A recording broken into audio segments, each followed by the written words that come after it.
রাস্তাতে যাওয়ার মাঝখানে হঠাৎ একটা কমলা গাছের দিকে চোখ পড়লো। তো আমি আসলে সাইকেলটা থামাইলাম, থামাইয়া তারপর কমলাগুলো আসলে দেখতে পাইতেছি যে কীরকম কমলা ধরতে পারে। এদিকে কাছে আসলে তুমি যদি দেখো, তোমার নিজ চোখে না দেখলে আসলে বোঝানো সম্ভব না যে এই নিচেও পড়ে রয়েছে, যে দেখো কী পরিমাণ আসলে খাওয়ার মতো অথবা ধরার মতো এখানে কেউ নাই, যে কেউ একটা পারবো অথবা ধরবো এরকম আসলে কারণে দেখা যেতেছে না। কিন্তু এটা যদি ধরো বাংলাদেশে হইতো সাপোজ আমাদের দেশে, তাইলে হয়তো কেউ একটু টেস্ট করতে একটা পায়রা যে কীরকম, কিন্তু এই দেশে আসলে এগুলা হয় না, চলে না।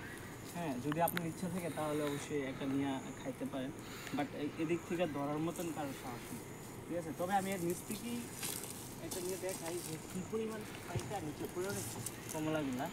তো যারা নতুন জাপানে আসবে আসলে বুঝতে পারবে জিনিসটা, অথবা যারা জাপানে আছে তারা বুঝতে পারবে, কারণ এইগুলা এদিকে আসবে এই পরিমাণ দেখো এদিকে যে কী পরিমাণ গাছে ধরে রয়েছে, কিন্তু কেউ ধরবে না, কারণ এটা এই দেশের কালচারই হচ্ছে এরকম, যে চাইলেও কেউ একজন পারবে এটা, এরকম কারো আসলে সাহস নেই। এদিক দিয়ে ঘুরে দেখো যে কী পরিমাণ আছে গাছের মাঝখানে। তো আমি চাইলে একটা পায়রা আপনাদেরকে খাওয়ার স্বার্থে দেখাতে পারতাম, কিন্তু আসলে অনেক আমার বন্ধু বান্ধব আছে যারা জাপানে, ওরা হয়তো জিনিসটা আসলে খারাপ চোখে থেকে, কারণ কেউ গাছে হাত দেয় না সহজে, কারণ কারো না কারো তো মালিক এটা, হয়তো উনি আসে না, বাট তারপরেও কেউ ধরবে না, না বুঝলাম। তো আমি একটা ট্রাই করবো, এখন না পরে যাওয়ার সময় ঠিক আছে। মেনে দিক দিয়ে আসো, এদিকে একটু কাছে নিয়ে দেখাও কী পরিমাণ কমলা এদিকে। এই কাছে নিয়ে একবার ধরো ক্যামেরাটা, যে আরেকটু ঘুরে ওইদিকে নাও ভিতরে, যে আসলে গাছ না নিজের চোখে না দেখলে আসলে বিশ্বাস করা সম্ভব না যে কি পরিমাণ গাছে কমলা ধরে। হ্যাঁ, এদিকে দেখো, আজকে হয়তো ফার্স্ট টাইম প্রথম দেখলাম নিজের চোখে, বাট মনে হয় না দেখলে বিশ্বাস করতে পারতাম না যে আসলে এইভাবে গাছের মাঝখানে ধরে কমলা। আমিও এক ফার্স্ট আজকেই দেখলাম, কিন্তু অনেকের চোখে মানে শুনছি যে রাস্তার পাশে কমলা গাছ আছে, কিন্তু আমি মনে মনে খুঁজতাম যে কমলা কীরকম, যে গাছগুলা কীরকম। কমলা তো দেখছি, বাট এইগুলা একটা মনে করো লসান অথবা বিভিন্ন ওয়ান বিগ যেতে আছে বিকাশ সমিতি একটা বিক্রি করে জাপানিজ টাকায় ম্যাপে, আমি যেটা জানি যে প্রায় 170 টাকার মতো, 70 ইয়েনের মতো।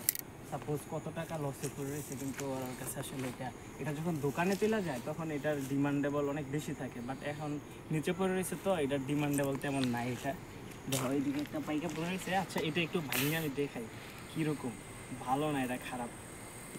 এটা ক্যামেরাটা কাছে নিয়ে আসো তো একটু,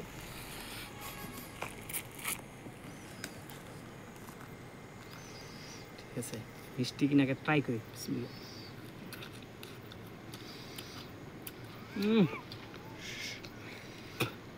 অনেক মিষ্টি।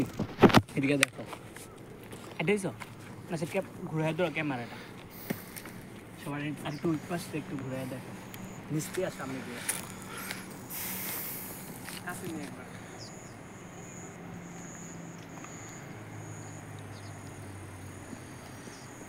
এইদিকে নিয়ে আসো ক্যামেরাটা।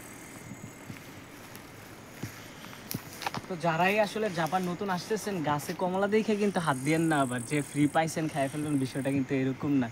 হ্যাঁ, সবাই অবশ্যই একটু সচেতন সহকারে ধরেন গাছ থেকে, কারণ অনেক সময় আছে যাদের মালিক এরা হয়তো জিনিসটা দেখলে পছন্দ নাও করতে পারে, বাট তারপরে আমি সাজেস্ট করবো কারোর যদি একান্ত ইচ্ছা না হয় পার্সোনালি, তাহলে ধরার দরকার নেই গাছ থেকে। হ্যাঁ, তো যদি মালিক থাকে তাহলে ওদেরকে বললে ওরা এমনিতেই দিবে আপনারে। তো আজকের মতো এখানেই আসলে ভিডিওটা লং হয়ে যাচ্ছে, শেষ করে দিই। পরবর্তীতে আসলে নতুন করে ভিডিও থাকলে অবশ্যই আপনাদের কাছে নিয়ে আসবো ইনশাল্লাহ, নতুন কোনো আপডেট। তো আপনারা অবশ্যই সাথে থাকবেন, ভালো থাকবেন, অল দ্য বেস্ট। হুম।